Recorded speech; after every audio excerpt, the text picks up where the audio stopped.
Hello चो, आज का हमारा टॉपिक है गुरुत्वाकर्षण बल पढ़ रहे थे, गुरुत्वाकर्षण वाला। उसी में हमारा टॉपिक आज का टॉपिक क्या है? कक्षीय वेग। कौन सा वेग है? कक्षीय वेग, यानी कि ऑर्बिटल वेलोसिटी। ऑर्बिटल वेलोसिटी क्या होती है, उसके बारे में हम आज डिस्कशन चर्चा करने वाले हैं। तो देखिए, ऑर्बिटल वेलोसिटी की डेफिनेशन क्या है, उसको हम थोड़ा सा डिफाइन कर लेते हैं एक बार।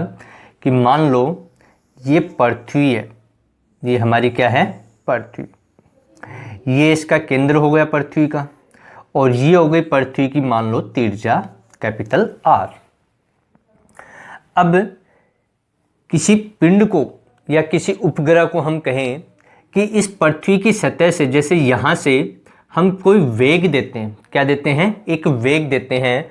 उतना वेग उसको दिया जाए जिससे वो पृथ्वी के चारों ओर क्या करने लग जाए? चक्कर लगाने लग जाए। वह न्यूनतम वेग आपका, ठीक है। उसी वेग को हम क्या कहते हैं? कक्षीय वेग। जैसे मान लो कि यहाँ पर किसी उपग्रह को हमने वेग दिया, तो वो क्या करेगा? ऐसे जा करके और आपका इसके पृथ्वी के चारों ओर चक्कर लगाने लग जाएगा एक स्थायी कक्षा में।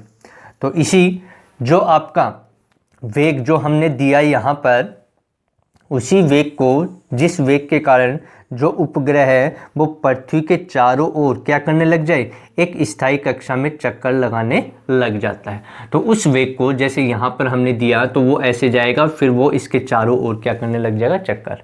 ऐसे भी लगा सकता है, ऐसे भी, वो उसकी डायरेक्शन हमें यहाँ पर। तो जो वह वेग जिसके कारण वो उपग्रह पृथ्वी के चारों ओर क्या करने लग जाए? चक्कर लगाना शुरू कर दिया, चक्कर लगाने लग जाए, उस वेग को हम क्या कहते हैं? कक्षीय वेग आपका। यानी कि पृथ्वी की कक्षा में वो चक्कर लगाने लग जाए। अब इसका जो मान है, वो मान कितना होता है? इसका जो फॉर्मूला है वो क्या होता है? तो देखिए, मान लो कि यदि ये पृथ्वी के केंद्र से ऊंचाई जो है वो है स्मॉल आर। कितनी है? Small R. तो जो आपका कक्षीय वेग का सूत्र होगा वो होगा v not equals to under root, proof नहीं करेंगे हम, यहाँ पर सीधा लिख देता हूँ, gm अपॉन आर। कितना होगा? v not equals to under root gm upon R, जहां पर m क्या है? पृथ्वी का द्रव्यमान। अब मान लो यहां से ये ऊंचाई h है, पृथ्वी की सतह से ऊंचाई कितनी है? h। तो यहां से जो r है वो कितना हो जाएगा? r इसके केंद्र से यहां तक है, तो यहां से यहां तक की दूरी कितनी? r, और यहां से यहां तक की h। तो स्मॉल r का मान कितना होगा? r plus h। तो ये मान रखेंगे तो ऊंचाई h की फॉर्म में v0 की वैल्यू कितनी आ जाएगी? Under root gm upon r plus h आपका, जहां पर जो h है वो पृथ्वी की सतह से ऊंचाई है, और जो कैपिटल R है वो पृथ्वी की त्रिज्या है। अब यदि इसमें कंडीशन रखी जाती है, यदि h का मान बहुत बहुत कम हो, किससे? पृथ्वी की त्रिज्या से, तो उस स्थिति में R प्लस h को हम लिख देते हैं R के बराबर। किसके बराबर लिख देते हैं? R के, क्योंकि इस h को R की तुलना में क्या मान लिया जाता है? नगण्य मान लिया जाता है। तो यहाँ पर इस स्थिति के अंदर ये मान यहाँ रख दें तो v0 कितना आ जाएगा? v0 आ जाएगा under root gm upon r। r plus h क्या हो जाएगा? R के बराबर लगभग आपका। अब देखिए, आगे हमने सूत्र पढ़ा था, एक पीछे पढ़ा था हमने, कि स्मॉल g बराबर क्या होता है? gm अपॉन r स्क्वायर, ये सूत्र होता है। अब इस सूत्र का हम यहाँ पर यूज करेंगे, तो यूज करते हुए क्या आएगा आपका?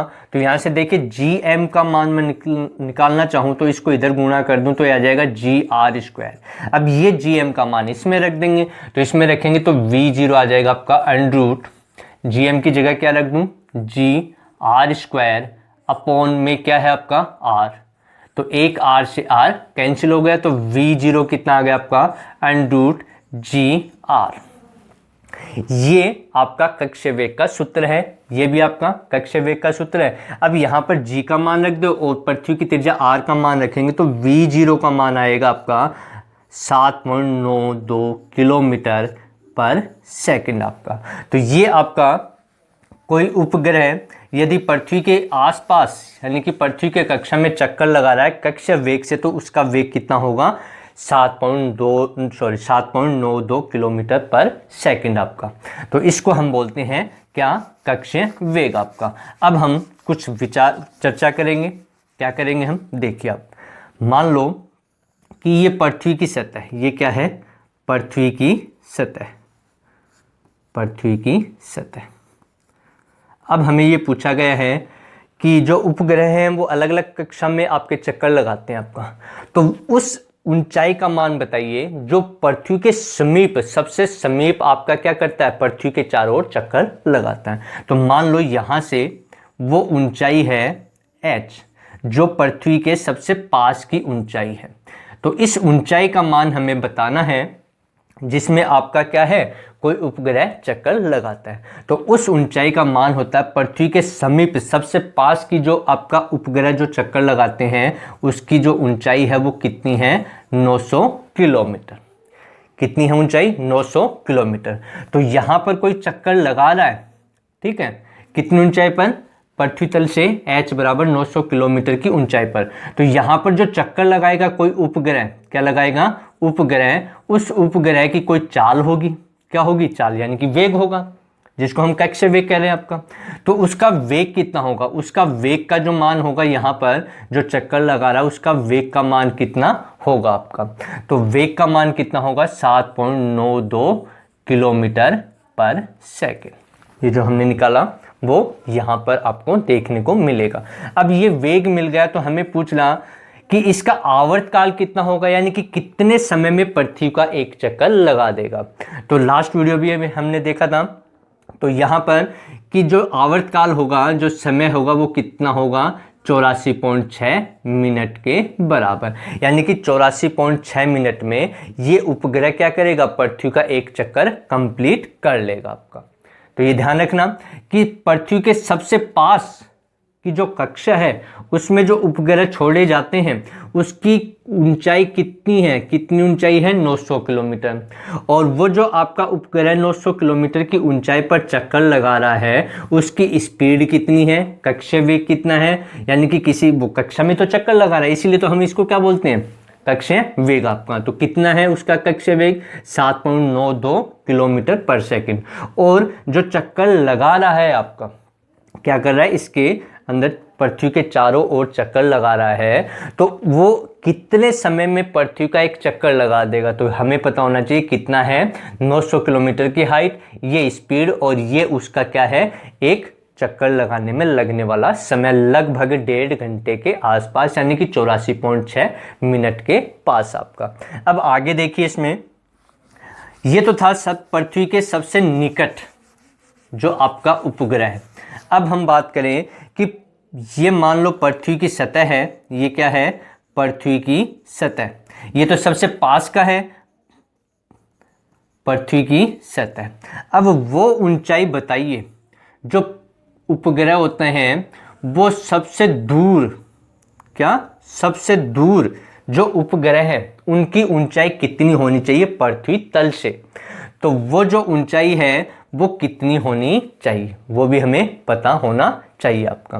तो यहाँ पर हम बात करें यदि, तो ये जो आपका था ये सबसे कम ऊंचाई के लिए सबसे अधिकतम ऊंचाई कितनी होगी, 36,000 किलोमीटर आपकी, कितनी होगी, 36,000 किलोमीटर।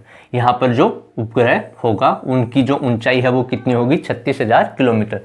यहाँ पर जो उपग्रह हैं उन उपग्रह को हम क्या बोलते हैं, ठीक है, ध्यान रखना, भू स्थिर उपग्रह, क्या बोलते हैं, भू स्थिर उपग्रह, ठीक है, या दूसरा नाम है भू सकेंद्रीय उपग्रह, क्या बोलते हैं, भू स्केंद्रीय उपग्रह आपका, ठीक है। अब यहाँ पर जैसे यहाँ पर हमने कक्षीय वेग का मान ये लिखा, तो यहाँ पर 36,000 की ऊंचाई पर जो उपग्रह हैं वो भी पृथ्वी के कक्षा के चारों ओर क्या लगा रहे हैं, चक्कर लगा रहे हैं। तो उसकी जो स्पीड है, जो कक्षीय वेग है, उसका मान कितना होना चाहिए। तो यहाँ पर जो वेग होगा उसका मान होता है 3.1 किलोमीटर पर सेकेंड आपका। कितना होता है, 3.1 किलोमीटर, सॉरी 3.1 किलोमीटर पर सेकंड आपका। तो ये याद रखना कि 900 किलोमीटर की ऊंचाई पर जो उपग्रह चक्कर लगा रहे हैं उनकी स्पीड 7.92 है, जो पृथ्वी के सबसे पास में है आपका। और जो पृथ्वी से 36,000 किलोमीटर की दूरी पर है, ऊंचाई पर है, उनका जो वेग है, कक्षीय वेग, वो कितना है? 3.1 किलोमीटर पर सेकंड। और उनको क्या बोलते हैं? भू स्थिर उपग्रह या भूस्केंद्रीय उपग्रह कहा जाता है आपका।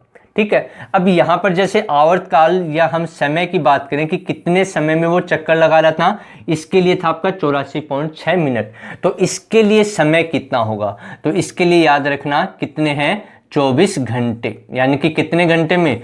24 घंटे में वो चक्कर लगाएगा आपका। अब ये 24 घंटे में चक्कर लगा रहा है और पृथ्वी में दिन रात जो बनते हैं वो भी 24 घंटे की होते हैं। तो इसी कारण इसका नाम क्या रखा गया? भू स्थिर उपग्रह। क्यों रखा गया है?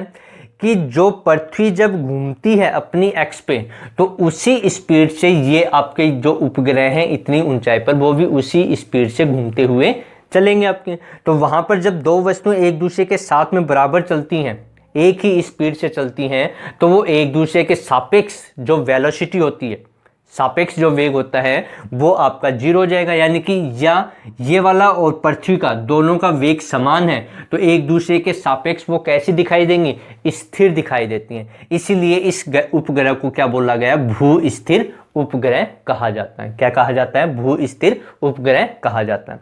अब एक क्वेश्चन और बनता है इसमें कि यहां पर जो उपग्रह हैं, ये वाले हैं आपके, तो ये एक वर्ताकार कक्षा में, क्योंकि जो पृथ्वी है उसके चारों ओर चक्कर लगाते हैं, तो कैसे कक्षा में चक्कर लगाते हैं? वर्ताकार कक्षा में। अब वर्ताकार कक्षा में चक्कर लगाने के लिए कौन सी कक्षा में? वर्ताकार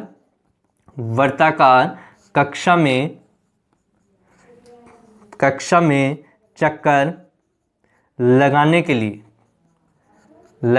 लिए एक बल की आवश्यकता होती है। लगाने के लिए अभिकेंद्रीय, ये याद रखना, अभिकेंद्रीय बल की आवश्यकता होती है। यानी कि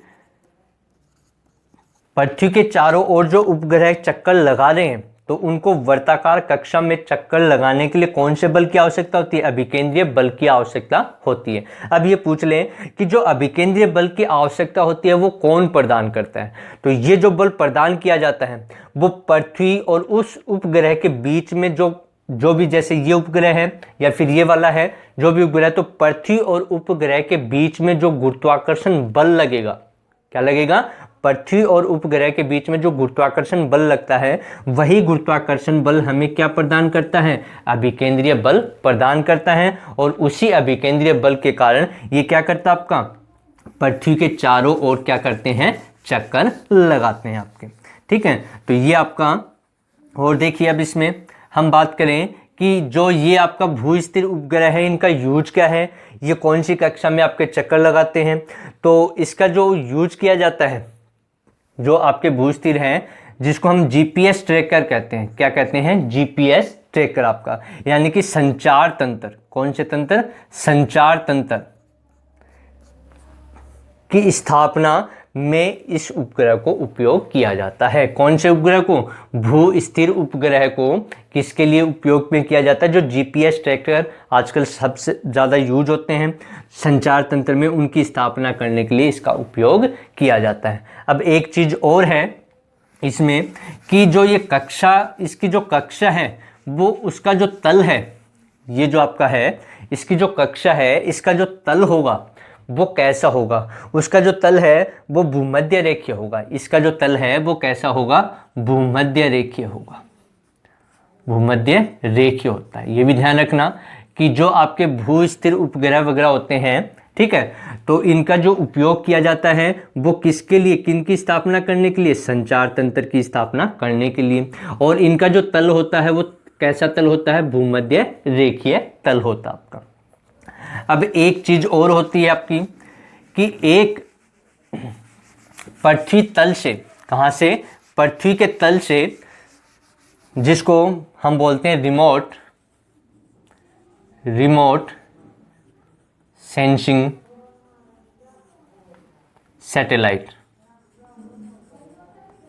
रिमोट सेंसिंग सैटेलाइट आपकी, ठीक है, जो आपकी जैसे मौसम विभाग वगैरह जो जानकारी वगैरह देते हैं, ठीक है, जियोग्राफी में ज़्यादा यूज होता है आपका, तो जैसे आपका टेम्परेचर वगैरह है उनको बताने के लिए रिमोट सेंसिंग सैटेलाइट का उपयोग किया जाता है। तो ये सैटेलाइट, ये जैसे पृथ्वी की सतह है, ये क्या है, पृथ्वी की सतह, तो ये पूछ लिया जाए कि रिमोट सेंसिंग सैटेलाइट है वो पृथ्वी की सतह से कितनी ऊंचाई पर छोड़ी जाती हैं, तो वो ऊंचाई कितनी है, 917 किलोमीटर, कितनी है, 917 किलोमीटर के बराबर।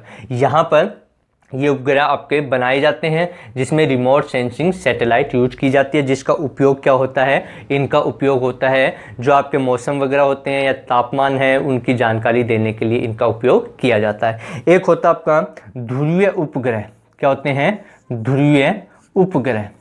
अब ध्रुवीय उपग्रह नॉर्मल हम बता देते हैं यहाँ पर कि ध्रुवीय उपग्रह क्या है, इसकी जो कक्षा होती है ये एक तो पृथ्वी के पास में होते हैं, क्या होते हैं, इनको जब आपका किया जाता है, आपका पृथ्वी के पास में इनको किया जाता है, ठीक है, और इनकी जो कक्ष होता है, जैसे हमने पढ़ा अभी आपका भू स्थिर के लिए कैसा था, आपका भूमध्य रेखीय था, इसके लिए जो कक्ष होगा वो कक्ष कैसा होगा, उत्तर दक्षिण होगा, कैसा होगा, उत्तर दक्षिण कक्ष होता है इसका। जो कक्षा है आपकी पृथ्वी के पास में है तो इसकी कक्षा कैसी है, उत्तर दक्षिण कक्ष होगा आपका, ठीक है। सुदूर संचार के लिए इनका उपयोग किया जाता है आपका, ठीक है। तो ये ध्यान रखना, ये हमारा आज का लेक्चर था जिसमें हमने कक्षीय वेग के बारे में पढ़ा। नेक्स्ट लेक्चर में हम प्लायन वेग के बारे में स्टडी करेंगे, तब तक तैयारी करते रहिए। सबको बेस्ट ऑफ लक।